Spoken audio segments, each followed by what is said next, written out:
ख्वाजा इजहारुल हसन ने कराची के मामले पर आर्मी चीफ से किरदार अदा करने की अपील कर दी है। डॉन न्यूज़ के प्रोग्राम इन फोकस में गुफ्तगू करते हुए उन्होंने कहा कि फील्ड मार्शल कराची को पीपल्स पार्टी से बचाएं। शहरी सहूलियात ना होने से अब लोग थक चुके हैं। अस्करी क़यादत को अब अपना किरदार अदा करना पड़ेगा।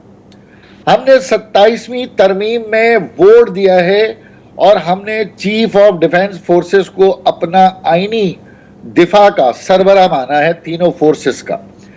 अब मेरा तो मुतालबा बराह रास्त चीफ ऑफ डिफेंस फोर्सेस से है, जनाब फील्ड मार्शल साहब से।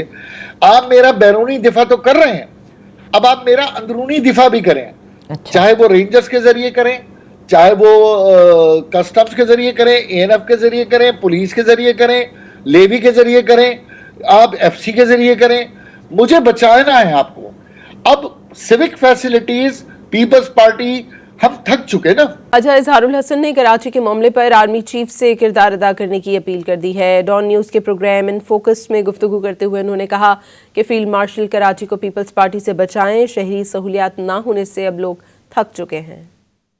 अस्करी क़यादत को अब अपना किरदार अदा करना पड़ेगा। हमने 27वीं तरमीम में वोट दिया है और हमने चीफ ऑफ डिफेंस फोर्सेस को अपना आईनी दिफा का सरबराह माना है, तीनों फोर्सेस का। अब मेरा तो मुतालबा बराह रास्त चीफ ऑफ डिफेंस फोर्सेस से है, जनाब फील्ड मार्शल साहब से। आप मेरा बैरूनी दिफा तो कर रहे हैं, अब आप मेरा अंदरूनी दिफा भी करें। अच्छा। चाहे वो रेंजर्स के जरिए करें, चाहे वो कस्टम्स के जरिए करें, एएनएफ के जरिए करें, पुलिस के जरिए करें, लेवी के जरिए करें, आप एफसी के जरिए करें। मुझे बचाना है आपको।